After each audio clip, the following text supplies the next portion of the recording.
धर्म प्रेमी बंधु, आप सभी को जय जिनेंद्र। मेरे इस चैनल में तत्वार सूत्र का वर्णन चल रहा है। आप सभी लाइक करें, सब्सक्राइब करें, शेयर करें और जन जन तक यह जैन धर्म के सूत्र पहुंचावें। आज के अधिकार में हमारा दूसरा अधिकार, द्वितीय अधिकार चालू होगा और इसमें सप्तत्र और 9 पदार्थ का वर्णन चलेगा। तो सर्वप्रथम मंगलाचरण करते हैं। नमे श्री वर्धमानाय निर्धूत कललात्मने सालूकाणाम तुलूकाणाम यद विद्या दर्पणायते। जबलूप शासन नायक महावीर भगवान की जय। यहाँ से नया प्रकरण रूप है जिसको हम कह सकते हैं सप्त तत्व अधिकार। यह 7 तत्वों का वर्णन है। पुण्य और पाप जोड़ने से 9 पदार्थ उसी से बन जाते हैं।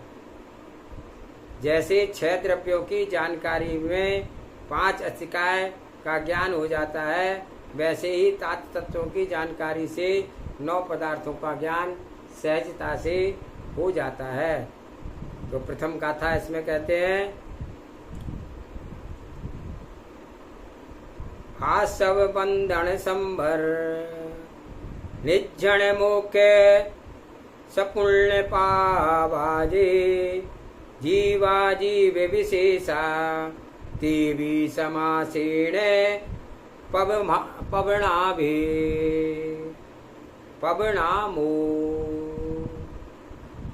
आश्रव, बंध, संवर, निर्जरा, मोक्ष सहित पुण्य पाप जो जीव और अजीव के विशेष भेद है, संक्षेप में पवनामो कहते हैं। पुण्य पाप, आश्रव, बंध, संवर, निर्जरा और मोक्ष, ये 7 तत्व भी जीव अजीव के ही विशेष भेद हैं। जीव और अजीव द्रव्य में 6 द्रव्य, 7 तत्व और 9 पदार्थ सम्मिलित हैं, इसलिए उनका भी यहाँ पर संक्षेप में वर्णन कर रहे हैं। अब एक एक तत्व को थोड़ा थोड़ा समझेंगे किस प्रकार से। आश्रव, आश्रव या आना, बंधन बंध, संवर, संवर या रुकना, निर्जरा झड़ना, मोक्ष मोक्ष, सपणु बाबा सहित पुण्य पुण्य, पावा पाप अर्थात पुण्य और पाप सहित जो रहे होते हैं, अर्थात आश्रव, बंध, संवर, निर्जरा, मोक्ष, पुण्य पाप से सहित जो चीज है, ये सब जीवाजीव विशेषा जीव और अजीव की ही विशेष भेद हैं। अर्थात अभी तक जो हमने जीव और अजीव द्रव्य के विषय में जाना था, अब यहाँ जीव और अजीव तत्व के विषय में बताया जा रहा है। द्रव्य और तत्व में थोड़ा सा भावात्मक अंतर है, किंतु ये तत्व भी जीव और अजीव से ही बनते हैं, इसलिए जीव और अजीव के ही विशेष रूप होते हैं। द्रव्य के रूप में देखने का अर्थ होता है कि उस द्रव्य को उसके गुण के स्थान में जानना, उसको जो वर्चस्व होते हैं उसे उसके साथ समझना। द्रव्य कहने से उसके गुणों की ओर दृष्टि जाती है और सभी द्रव्यों को देखा जाए तो वे अलग अलग गुण वाले होते हैं। जीव के गुण जीने वाला, उपयोगवान, अमूर्तिक, कर्ता, भोक्ता, सदैव प्रमाण, संसार में स्थित, सिद्ध, स्वभावतः ऊर्ध्वगमन इत्यादि होते हैं। और अजीव के उद्गल के गुण 5 वर्ण, 5 रस, 2 गंध, 8 स्पर्श, ये आया तो जीव द्रव्य के अधिकार में था, किंतु वस्तु से ये उसके गुण हैं। पुद्गल के गुण हैं। तत्पश्चात गति हेतु अर्थात गति के कारण बनना, ये सहायक बनना है, यह इसका गुण है। धर्म द्रव्य का रुकने में हेतु बनना, यह किसका गुण है? अधर्म द्रव्य का। अवकाश देना किसका गुण है? आकाश द्रव्य का। अवकाश कोई अपनी एक स्पेस विशेषता योग्यता हो गई है और उस गुण से आकाश द्रव्य को जाना जाता है। हम यह सब इसलिए बता रहे हैं कि द्रव्य उसके गुणों से जाने जाते हैं। काल का गुण है परिवर्तन और यह उसका एक गुण है जिसके माध्यम से यह जाना जाता है। तत्व का अर्थ होता है कि जीव के अनेक गुणों की ओर दृष्टि न रख करके केवल जीव आत्मा जो परिणति है, जीव का जो भाव है, उसका जो परिणाम है, जब उसकी ओर दृष्टि जाती है तो वह तत्व के रूप में कहा जाता है। जैसे हमने कहा जीव का भाव क्या होगा? जीवत्व या जीवपना, तो यह उसके चैतन्य भाव हो गया। जब हमने पुद्गल कहा तो पुद्गल का भाव आया कि उसमें कोई जीवन नहीं है, जड़ है, यह उसका भाव कहलाया। जब तत्व की बात की जाती है तो दृष्टि कहाँ जाती है? भाव की ओर, गुणों की ओर नहीं जाती है। गुण तो स्पर्श गंध रस आदि होंगे, उसी की दृष्टि नहीं की जाएगी। पुद्गल तो जड़ है, मतलब उसके अंदर कोई सेंस नहीं है, अर्थात जिसमें संवेदना, ज्ञान, अनुभव आदि नहीं होता, जिसको चेतना बोलते हैं, वे कहलाती है भावात्मक परिणति। जिसको समझें, बहुत से लोग तत्व और द्रव्य में अंतर नहीं समझ पाते हैं। द्रव्य को कहने से तात्पर्य है कि उसके गुणों की दृष्टि डालते हैं और तत्व के कहने से तात्पर्य है कि हम उसके भावों पर दृष्टि डालते हैं। जो जीव का भाव हो गया, जीवत्व, जीने वाला, संवेदन करने वाला, चेतना। पुद्गल का भाव हो गया जड़पना, जिसमें जीवत्व नहीं है, जो अजीब रूप है। अभी तक हमने जीव और अजीब के द्रव्य के रूप को समझा है। अब हम भी उसी के विशेष रूप की व्याख्या करेंगे। भाव के रूप में जिनको संयोग को दिखाया जाएगा, अर्थात ये जो 7 तत्व पुण्य और पाप लिखे हैं, ये जीव और अजीब दोनों के संबंध और संयोग से ही जो कुछ विशेषताएं आ रही है, उनके नाम हैं। अभी तक बताया गया है कि जीव क्या होता है, अजीब क्या होता है, धर्म और अधर्म क्या होता है। अब यहाँ जीव और अजीब को लेकर के चल रहे हैं। अजीब में हम यहाँ पर पुद्गल ले रहे हैं और पुद्गल में भी जो कर्म पुद्गल हैं उनको ग्रहण किया जाएगा। और कर्म भी क्या है? पुद्गल है। कर्म पौद्गलिक द्रव्य है।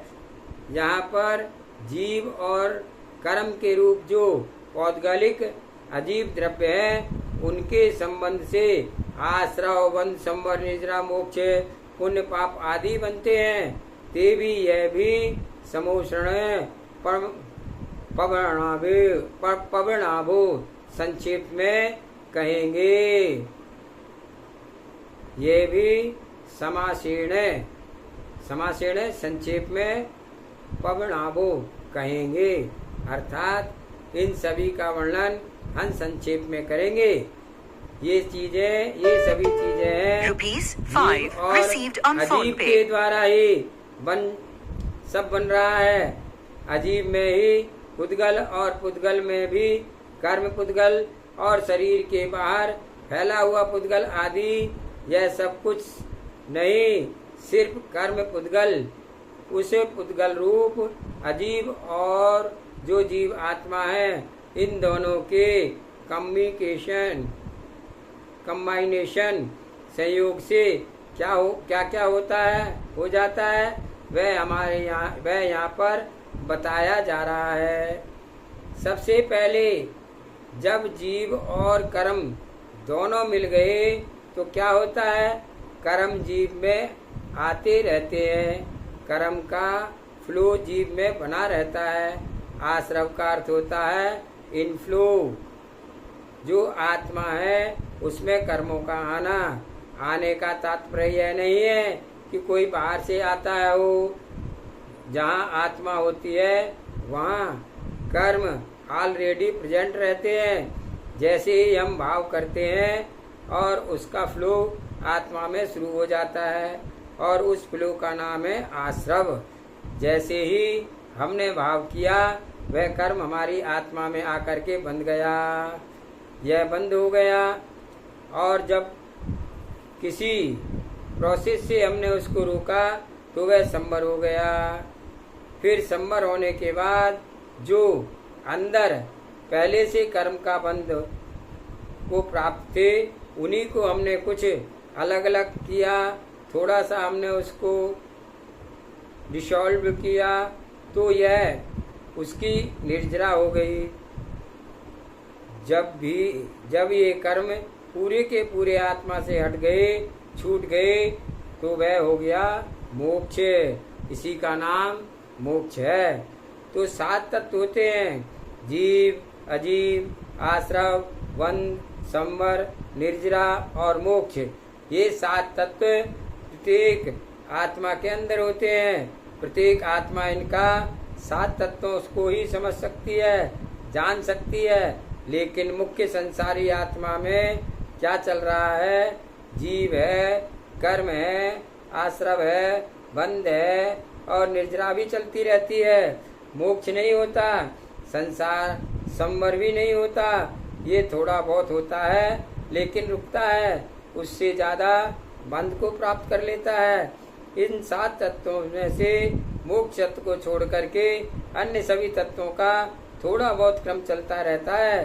तो चाहे वह इंद्रिय हो, पंच इंद्रिय हो, संगी हो, असंगी हो, सभी में चलता रहता है। कर्मों का आत्मा के साथ आना आश्रव है, कर्मों के आत्मा से बंध होना बंध है, कर्मों का आत्मा में रुक जाना संवर है, कर्मों का आत्मा से थोड़ा सा झड़ जाना निर्जरा है और कर्मों का आत्मा से पूरी तरह हट जाना मोक्ष है। उदाहरण के लिए मान लीजिए यहाँ हॉल में लोग आ रहे हैं, आश्रव हो रहा है, जहाँ आकर के बैठ गए बंद हो गया। अब संवर भी होता जा रहा है कि जो बंद भी होता जा रहा है।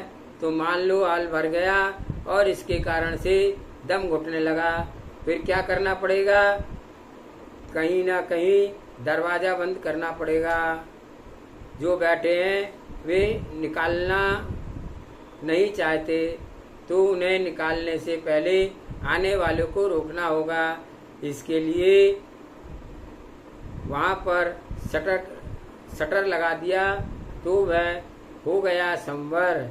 फिर जो वहाँ बैठे हैं उनको पीछे वाले गेट से निकाल दिया, किंतु उतने ही निकले जितने अब बैठने लायक हो गए, तो वह हो गई निर्जरा। यदि पूरा को ही खाली कर दिया जाए तो वह मोक्ष हो जाएगा। ऐसे ही आत्मा में हमेशा कर्मों का आना जाना चलता ही रहता है, बनते ही रहते हैं और छूटते भी रहते हैं। और बहुत सारे कर्म निर्जरा भी होते हैं, कुछ भी रुक जाता है और कुछ भी बनते भी रहते हैं। तो प्रत्येक समय पर आवागमन निर्गमन बना रहता है। इसी में जब पुण्य और पाप जुड़ जाते हैं तब यह पदार्थ कहलाते हैं। 9 प्रकार के पदार्थ होते हैं। 7 तत्वों में जब पुण्य पाप और जुड़ जाते हैं तो उन्हें पदार्थ कहते हैं। ऐसे ही इन 7 तत्वों और 9 पदार्थों को जीव और अजीव का विशेष कहा जाता है, क्योंकि ये सभी जीव और अजीव के बिना नहीं होते हैं। 7 तत्व के साथ जब यह 2 तत्व जुड़े जाते हैं तब पदार्थ का अर्थ होता है कि अब इनको हम एक पुण्य और पाप बस 2 ही पदार्थों के रूप में देखेंगे। यह पदार्थ कहलाता है। और प्रत्येक चीज में जैसे आश्रव तो पुण्य का आश्रव है या पाप का आश्रव है, बंध पुण्य का बंध है या पाप का बंध है, संवर पुण्य का संवर है या पाप का संवर है। निर्जरा किसकी निर्जरा है? मोक्ष किसका है? अब ये सब पदार्थों को और दृष्टि डालते हैं तो हर चीज हमें पुण्य रूप दिखेगी या पाप रूप दिखेगी।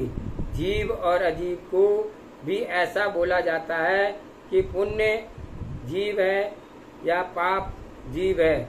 यह पुण्य आत्मा जीव है, यह पाप आत्मा जीव है। जब पुण्य और पाप कर्म के साथ जुड़े होते हैं तो कर्मों से भी यह पुण्य कर्म है, यह पाप कर्म है, यह पदार्थ हो जाएगा। तो दो प्रकार के कर्म हैं, पाप कर्म भी होते हैं और पुण्य कर्म भी होते हैं।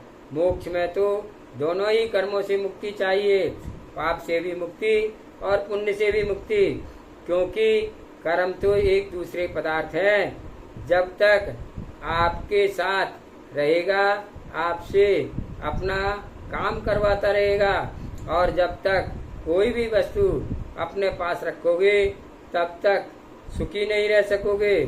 जो वस्तु आनी है उसे रखो तो सुखी रहोगे, और दूसरे की कोई वस्तु अपने पास रखोगे तो दुखी रहोगे। दूसरी वस्तु बुरी भी होती है और अच्छी भी होती है। आप अच्छी को रखना चाहोगे और बुरी को छोड़ना चाहते हो, लेकिन वह अच्छी भी छोड़ने के लिए होती है, क्योंकि वह अपनी नहीं है, उसमें हमें बंध का कारण होती है। हम बुरी वस्तु तो नहीं खाते, किंतु अच्छी वस्तु खाने का भी जो राग है, अच्छा पहनने का जो राग है, अच्छा संबंध बनाने का जो राग है, वह भी हमारे लिए बंध का कारण है। इसलिए अच्छे को भी छोड़ना चाहता है।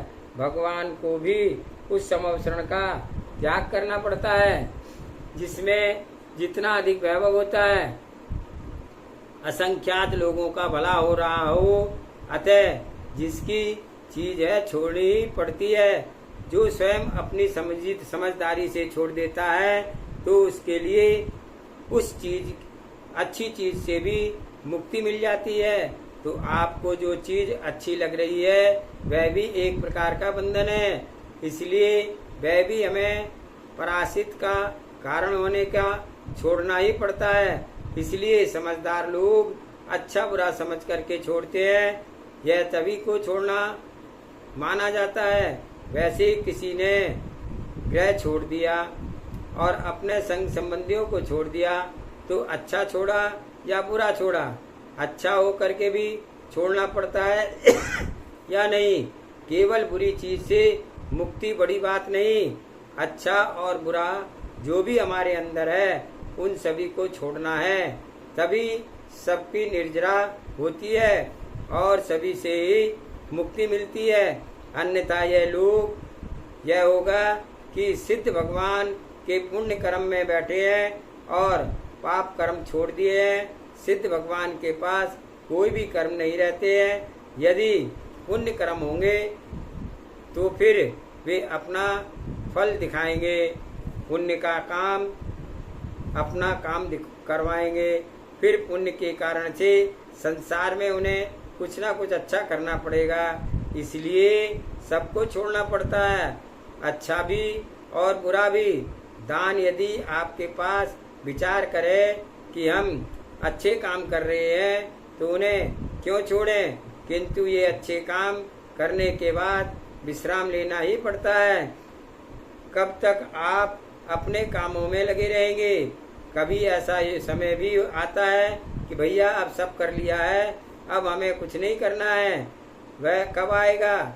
जब हम मैच्योर हो जाते हैं। ऐसे लोग जो अधिक मैच्योर हो जाते हैं उन्हें न फिर खाने पीने का शौक रह जाता है, न कुछ पहनने का ओढ़ने का शौक रह जाता है, और देखते समय रहेंगे, बच्चों से कहेंगे तुम्हारी उम्र है तुम करो, हमने सब कर लिया। व्यवहार से भी सब छोड़ना पड़ता है। जो तीर्थंकर होते हैं उनका इतना अच्छा वैभव होता है कि चक्रवर्ती होते हैं, उनका भी इतना वैभव होता है और वह वैभव उन्हें पुण्य से मिलता है, और फिर वे पुण्य को छोड़ते हैं तो पुण्य छोड़ करके पाप को क्या छोड़ना है? पाप तो सब अपने आप छूट जाता है।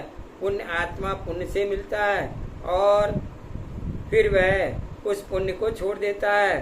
वह बड़ी बात है, क्योंकि पाप के कारण तो कुछ मिला ही नहीं था, जो तो छोड़ दोगे क्या? और पुण्य से सब कुछ मिला था, फिर भी छोड़ दिया। यह सब प्रशंसा होती है, तभी तो कुछ मिलेगा। धीरे धीरे यह बाहर पुण्य के फल छूटते हैं और बाद में भीतरी पुण्य कर्म बंद हो जाते हैं और वह अपने आप अनंत बनने के बाद छूट जाते हैं। जब आत्मा सिद्ध बनती है तो वह किसी भी कर्म के साथ लेकर नहीं जाती है, कर्म से बिल्कुल खाली होकर के जाती है। जब तक वह जीव आत्मा किसी भी प्रकार के पुण्य पाप के मोह में रखते हैं, तब तक वह संसार में ही रहते हैं। 7 तत्व का और 9 पदार्थ का विस्तार से यह सारा संसार सभी जीवों में, सभी चीजों में चल रही है। आदमी को जीवों को जो कुछ भी सुख मिल रहा है वह पुण्य के उदय से मिल रहा है। पुण्य के उदय से किन्हीं के अच्छे कामों में से हो जाता है। चलते चलते किसी की सहायता कर दी जाती है, किसी का भला कर दिया जाता है। अच्छे विचार किए, थोड़ा सा किसी को दे दिया जाए, यह पुण्य हो गया। और इस तरह पुण्य और पाप के फल से यह हमारा सारा संसार चलता रहता है।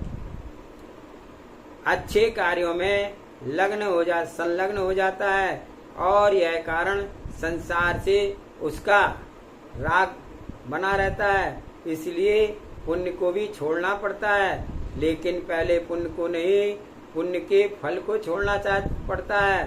पुण्य के भीतर है और पुण्य का फल बाहर है, तो पहले पुण्य का फल को छोड़ना। और उस पुण्य के से अच्छा खाने पीने को मिल रहा है, फिर भी क्यों एक आसन उपवास करने बैठ जाते हो?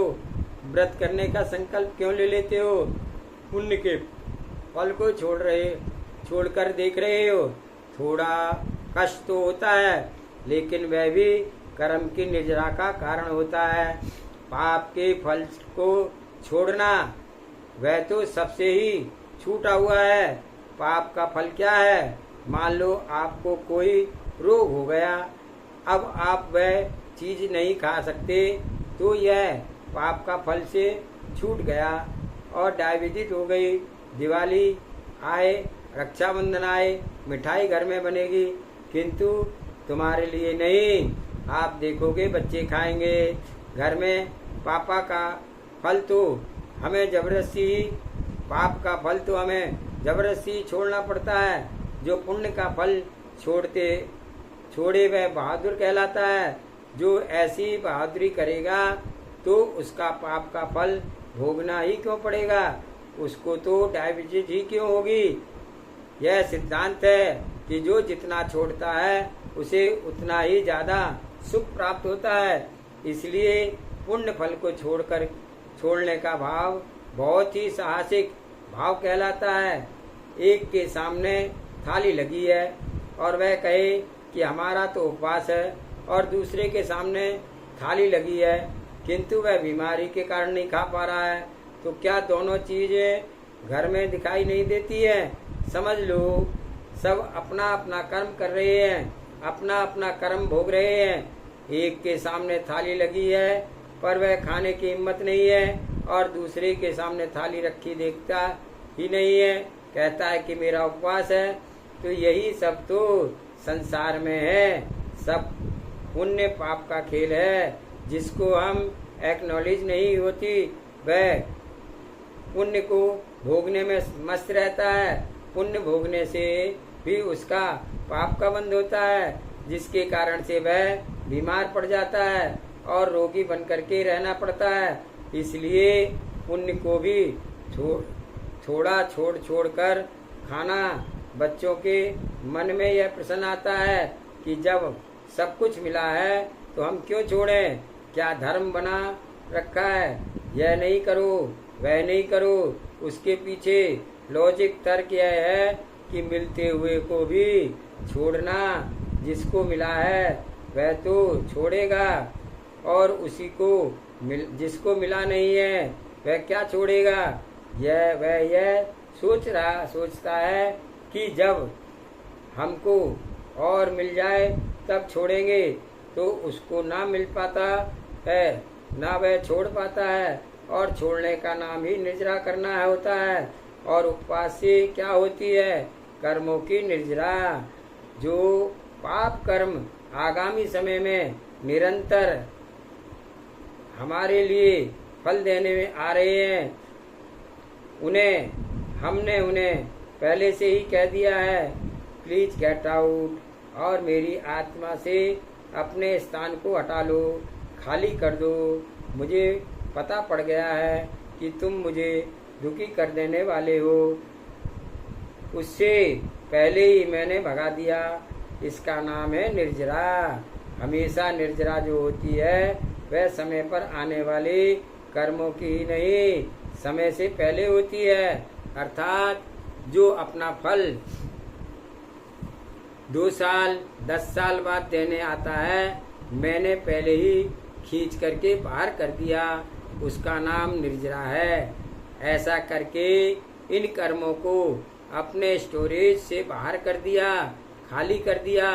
क्योंकि अनादिकाल से हमारी आत्मा न जाने कितने कितने कर्मों से भरी हुई है, कुछ ज्ञात ही नहीं है कौन से जन्म से कौन सा कर्म अपना फल देने सामने आ जाए। जब पाप अपना फल देगा और कुछ भी नहीं कर पाओगे, अपना कोई पुरुषार्थ नहीं कर पाओगे, फिर पाप का निर्जरा नहीं कर पाओगे, पुण्य के फल को में पाप की निर्जरा कर पाओगे। परंतु वह सब तब करोगे जब समझदारी हो। इसलिए जो व्यक्ति इन पुण्य पाप पदार्थों को जानने लग जाते हैं, तो वह अपना आत्महित इस तरह सोच करते हैं, पुण्य कर्म के चलते चलते अचानक पाप कर्म शुरू हो जाता है। इसलिए पुण्य से जो मिला है उसे भी छोड़ करके पाप कर्म की निर्जरा करने का साहस करना चाहिए। तो यह पहला श्लोक 2 अध्याय का, इसका विस्तार से वर्णन यहाँ पर पड़ा कि 7 तत्व क्या है, 9 पदार्थ क्या है, और आगे के गाथा का स्वाध्याय कल करेंगे। जावानी के ज्ञान से सूझे लोकालोक, सोवानी मस्तक नमो सदा दे हूँ दो। हे जिनवाणी भारती तोय जपो दिन रैन, जो तेरा शरणागे सो पावे सुचैन। देव भजो अरिहंत को गुरु सेवा निर्गन, दया धर्म पालो सदा यही मोक्ष का पंथ। 9 बार नमोकार मंत्र।